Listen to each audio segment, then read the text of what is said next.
Je n'aurais jamais imaginé que ma vie se transformerait en une tempête, un tourbillon de secrets, de mensonges et de choix qui me bouleverseraient le cœur et me changeraient à jamais. Je m'appelle Lisa, et voici mon histoire. Tout a commencé des années avant ma rencontre avec mon mari, avant que mon monde ne retrouve le calme que je croyais désirer. À l'époque, j'étais jeune, indomptée et débordante d'énergie. Je venais tout juste d'entrer dans l'âge adulte, cet espace fragile entre innocence et expérience. Lorsque Ryan est entré dans ma vie, il n'était pas n'importe quel homme. Il avait ce charme magnétique qui vous faisait oublier le bruit du monde. Son sourire était naturel, suffisamment éclatant pour illuminer même la pièce la plus sombre, et son rire, haut et contagieux, jaillissait directement de l'âme, m'emportant comme une marée.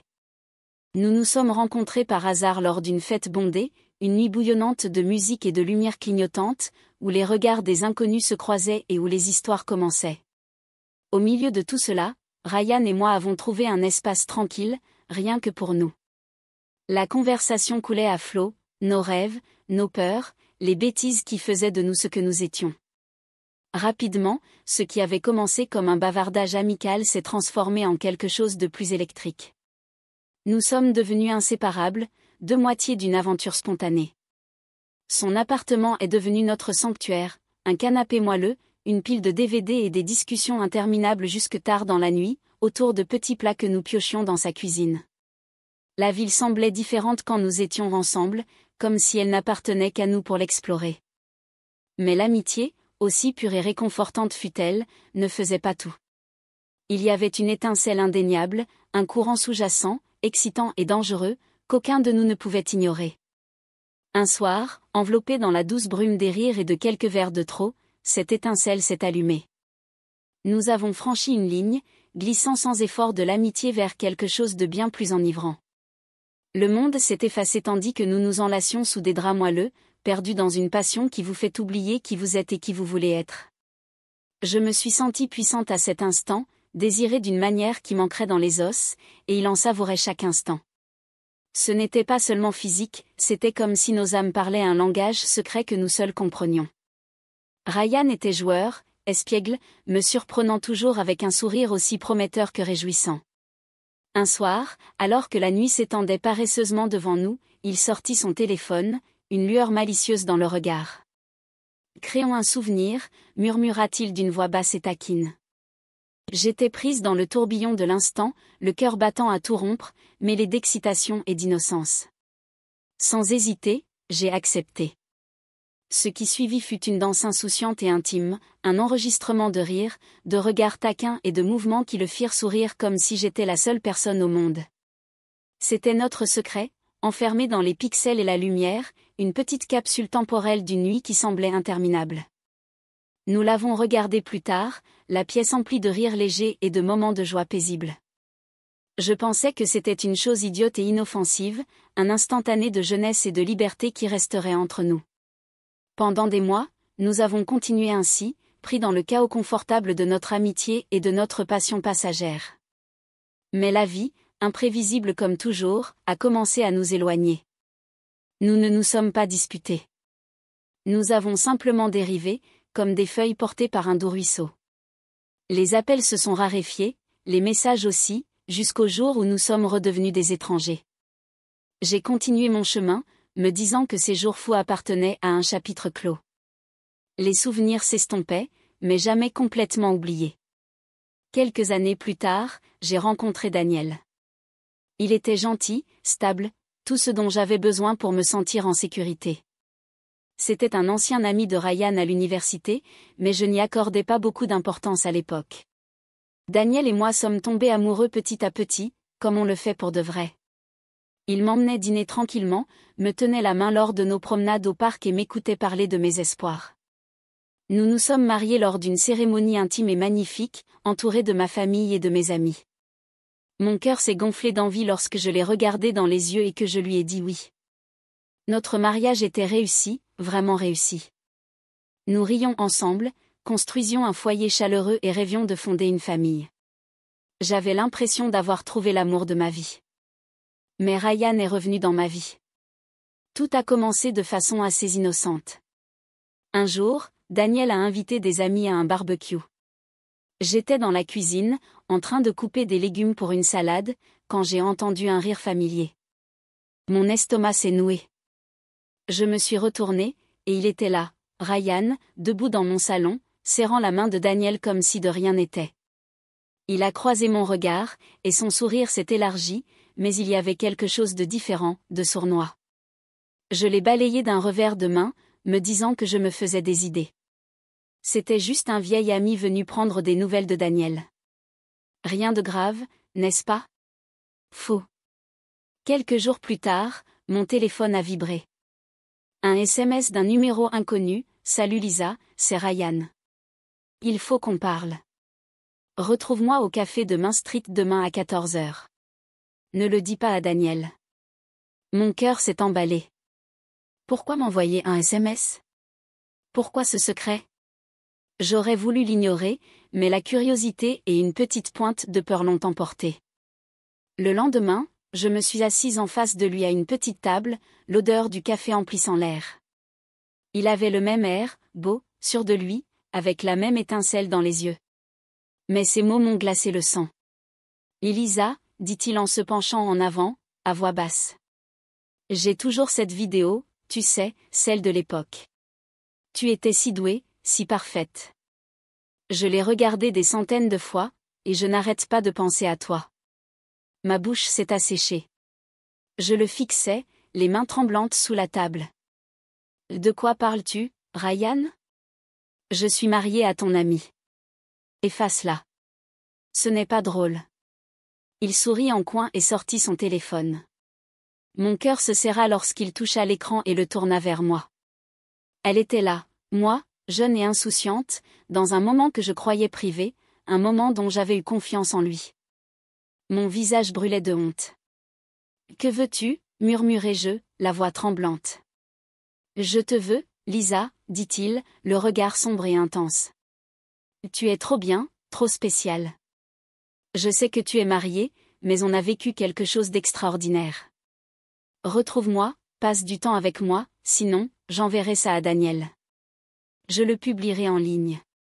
Tout le monde verra. » J'avais l'impression que l'air avait été aspiré hors de la pièce.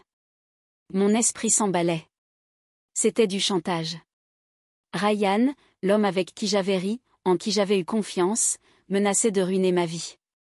J'ai pensé à Daniel, son regard brillant, sa douceur, la vie que nous avions construite. S'il voyait cette vidéo, comprendrait-il que c'était du passé? Me pardonnerait-il? Ou cela nous briserait-il? Je ne pouvais pas prendre ce risque. Les larmes me piquaient les yeux, mais je les retins. « Tu es un monstre », sifflai-je. « Je ne le ferai pas », Ryan s'est reculé, toujours souriant. « Tu as une semaine pour décider, Lisa. Retrouve-moi au vieux parc au bord du lac, lundi soir prochain, où cette vidéo est directement envoyée à Daniel. À toi de voir. » Je suis sortie du café en titubant, le cœur battant la chamade, les pensées en désordre. Ce soir-là, allongée dans mon lit à côté de Daniel, écoutant sa respiration régulière, j'ai senti une vague de culpabilité m'envahir. Je n'avais rien fait de mal, du moins pas récemment. Cette vidéo datait d'il y a des années, avant même que je connaisse Daniel, mais l'idée qu'il la voie, qu'il me méprise, me déchirait. Je ne pouvais pas le lui dire. Pas encore. Il me fallait un plan. Les jours suivants ont été une torture. Je faisais le nécessaire, préparer le dîner, sourire à Daniel, discuter avec des amis, mais intérieurement, j'étais une épave. Ryan m'envoyait des SMS tous les jours, des petits messages qui me donnaient la chair de poule, « Je pense à toi. J'ai hâte de te revoir. Et tu es toujours la meilleure. » J'avais envie de crier, de balancer mon téléphone contre le mur, mais je ne pouvais pas. Je me sentais coincée, comme un oiseau en cage, avec Ryan tenant la clé. J'ai essayé de trouver une issue. Pouvais-je aller à la police? Le chantage était un crime, mais si je le dénonçais, il pourrait quand même envoyer la vidéo. Pouvais-je retrouver son téléphone et l'effacer moi-même? Cela semblait impossible. Il en avait probablement des copies. Je me sentais impuissante, et le temps pressait. Le lundi soir approchait, et je ne savais toujours pas quoi faire. Finalement, dimanche soir, j'ai pris une décision. Je ne pouvais pas céder à Ryan. Je ne trahirais pas Daniel. Je ne laisserais pas Ryan me contrôler, mais il me fallait être intelligente. Il me fallait des preuves de ce qu'il faisait. Alors, j'ai élaboré un plan. C'était risqué, mais c'était tout ce que j'avais. J'ai répondu à Ryan par SMS, d'accord. On se retrouve au parc. Lundi, 20h, mes mains tremblaient en écrivant, mais il le fallait. Lundi soir, j'ai dit à Daniel que je retrouvais une amie pour boire un verre. Il m'a embrassé sur le front, m'a dit de m'amuser, et j'ai forcé un sourire. Mon cœur battait la chamade en me rendant au parc au bord du lac. Le soleil se couchait, projetant une lueur orangée sur l'eau, et l'air était frais. Ryan était déjà là, assis sur un banc, l'air satisfait. J'ai pris une grande inspiration, glissé mon téléphone dans ma poche et appuyé sur l'application vocale que j'avais téléchargée. J'espérais qu'elle enregistrerait tout. « Elisa », dit-il en se levant à mon approche. « Tu es venue ? Je savais que tu comprendrais. » J'avalai difficilement, essayant de garder une voix ferme. « Qu'est-ce que tu veux, Ryan ? Dis-le clairement. » Il s'approcha, et je résistais à l'envie de courir. « Je te veux, Lisa, comme avant. Tu es incroyable, meilleure que tous ceux avec qui j'ai jamais été. Laisse Daniel. Sois avec moi, ou au moins, rencontre-moi, passe du temps avec moi. Sinon, cette vidéo lui revient. Elle va partout. » Mon estomac se noua, mais je continuai. « Alors, tu me fais du chantage ? Tu menaces de ruiner mon mariage, ma vie, avec une vidéo d'il y a des années ? » Il rit, un rire froid et laid. « Appelle ça comme tu veux. Je sais ce qu'on a vécu. Tu ne peux pas faire semblant. Tu as jusqu'à demain soir pour décider. Retrouve-moi ici, où j'appuie sur envoyer. » J'acquiesçai, faisant semblant de réfléchir, puis me retourner et m'éloigner. J'avais les jambes en compote, mais j'avais réussi. J'avais enregistré ces paroles. Je rentrai chez moi, l'esprit en ébullition. Arrivé, Daniel était sur le canapé, en train de regarder la télé. Il sourit, me demanda comment s'était passée ma soirée, et je marmonnai quelque chose comme quoi tout allait bien. Je me sentais malade de culpabilité, mais je ne pouvais pas encore le lui dire. J'avais besoin d'être sûr que mon plan fonctionnerait. Le lendemain, je m'assis à la table de la cuisine, écoutant l'enregistrement. La voix de Ryan était claire, sa menace indéniable. J'ai ressenti une lueur d'espoir, mais aussi de la peur. Et si ce n'était pas suffisant ? Et s'il envoyait quand même la vidéo ? Je ne pouvais pas y arriver seule. J'avais besoin d'aide. Alors, j'ai appelé ma meilleure amie, Sarah. On se connaissait depuis le lycée, et je lui avais toujours confié ma vie. Je lui ai demandé de venir, et quand elle est arrivée, j'ai tout raconté, le passé avec Ryan, la vidéo, le chantage. Je lui ai fait écouter l'enregistrement. Les mains tremblantes, les yeux de Sarah s'écarquillèrent, puis se plissèrent de colère. « Elisa, c'est un sale type. Tu ne peux pas le laisser faire ça. Il faut l'arrêter. » « Comment ? Demandai-je d'une voix faible. « Si je vais à la police, ils pourraient envoyer la vidéo. Daniel pourrait la voir. Je ne peux pas le perdre. » Sarah réfléchit un instant, puis attrapa son ordinateur portable. « Faisons des recherches. Le chantage est illégal.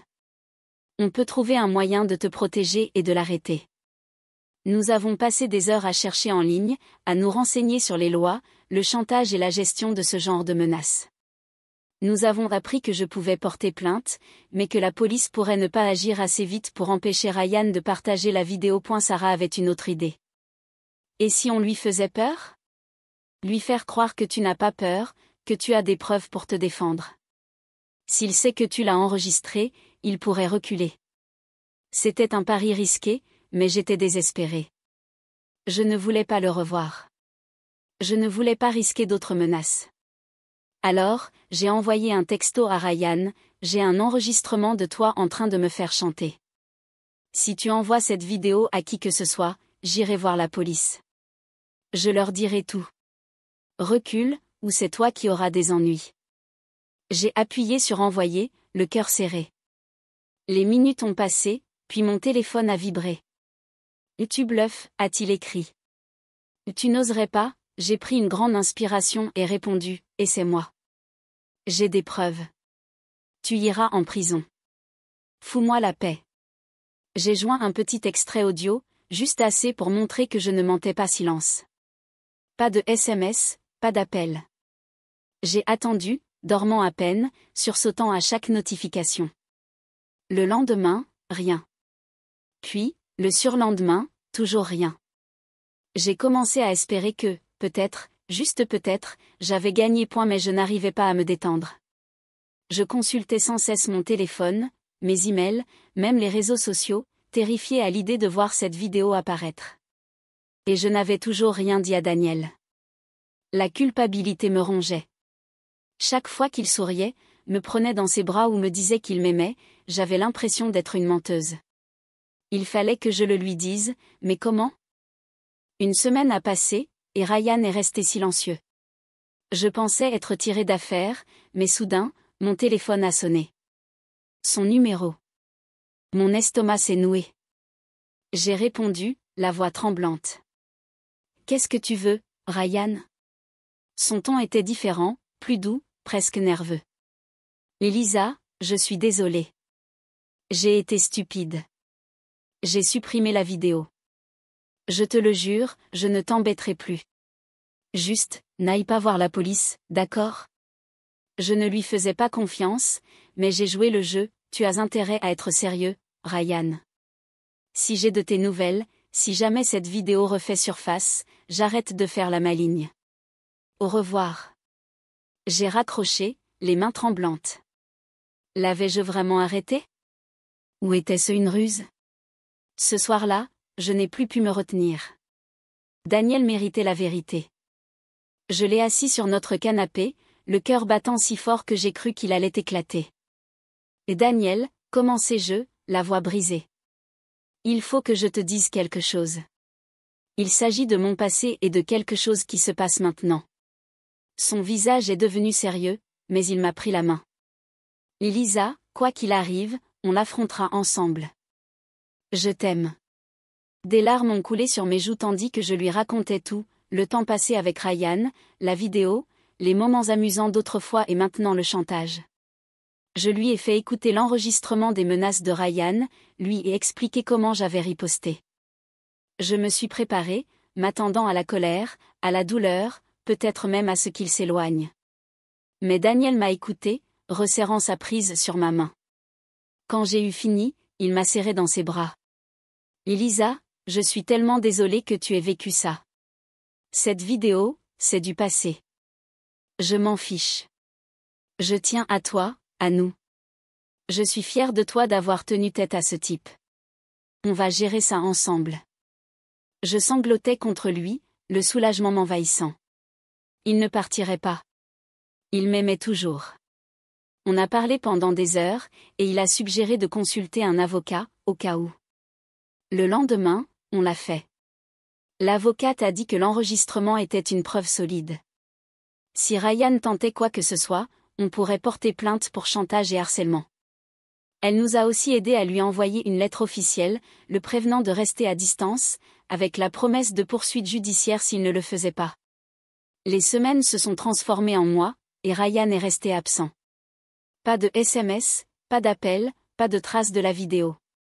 J'ai commencé à respirer plus facilement, mais l'expérience m'avait changé. Je n'étais plus la même Lisa. Je me sentais plus forte, certes, mais aussi plus prudente, plus consciente qu'une erreur, un moment de confiance, pouvait vous hanter. Je me suis appuyée sur Daniel, et notre mariage s'est approfondi. Nous avons davantage parlé, partagé davantage, et j'ai réalisé la chance que j'avais de l'avoir. Mais l'histoire ne s'est pas arrêtée là. Loin de là.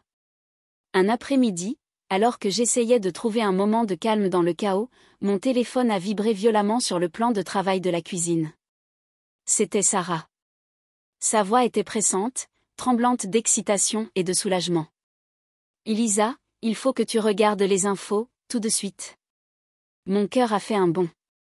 Les mains tremblantes, j'ai attrapé la télécommande, à fleur de peau. L'écran s'est allumé, et il était là, Ryan, le même homme qui avait hanté mes nuits, qui avait tenté de me piéger dans la peur et le silence. Mais cette fois, il n'était plus le prédateur. On l'emmenait, menottes au poignet, froide et impitoyable. Le titre s'affichait à l'écran, un homme du coin arrêté pour chantage. La voix de la journaliste était posée, presque clinique, tandis qu'elle exposait la vérité choquante. Ryan ne s'était pas seulement attaqué à moi. Il avait tenté de manipuler et de faire chanter une autre femme, qui avait refusé de se taire. Elle avait directement porté plainte, et grâce à son courage, une montagne de preuves avait été découverte, des textos compromettants, des emails menaçants, et même des fichiers supprimés, enfouis au plus profond de son ordinateur. Mais le point culminant, l'élément qui avait tout scellé, était mon enregistrement, celui que j'avais hésité à faire, mais que j'avais partagé avec notre avocat.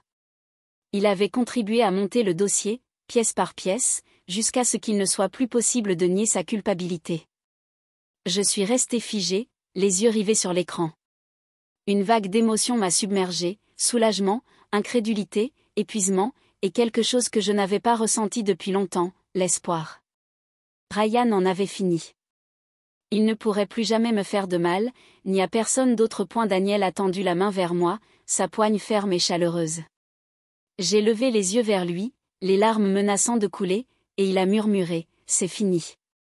Tu es en sécurité maintenant. » Sa voix était douce, posée, exactement ce que j'avais besoin d'entendre, et il avait raison. J'étais en sécurité, mais plus encore, j'avais changé. Le chantage, la peur, le combat sans fin pour reprendre ma vie en main, tout cela m'avait mise à rude épreuve comme je ne l'aurais jamais imaginé. Cela m'avait poussé à bout, forcé à affronter mes souvenirs les plus sombres et mes peurs les plus intenses. Et malgré tout cela, je suis restée debout. J'ai tenu tête au monstre qui avait tenté de me briser. Je n'étais plus seulement la femme de Daniel, ni la femme piégée dans cette vidéo humiliante. J'étais Lisa, imparfaite, mais courageuse. Blessée, mais prête à reprendre ma vie en main. Prête à vivre sans l'ombre de la peur qui pesait sur moi. Cette nuit-là, allongée dans mon lit, les bras protecteurs de Daniel autour de moi, j'ai senti un calme profond s'installer en moi, une paix que je n'avais pas connue depuis des mois. La tempête était enfin passée. Le secret avait été révélé au grand jour, mais au lieu de me briser, il m'avait libérée. Il m'avait transformée, plus forte et plus sage. J'ai fermé les yeux, un doux sourire aux lèvres, et murmuré dans l'obscurité silencieuse, « Je suis libre. » Pour la première fois depuis longtemps, ces mots me semblaient vrais.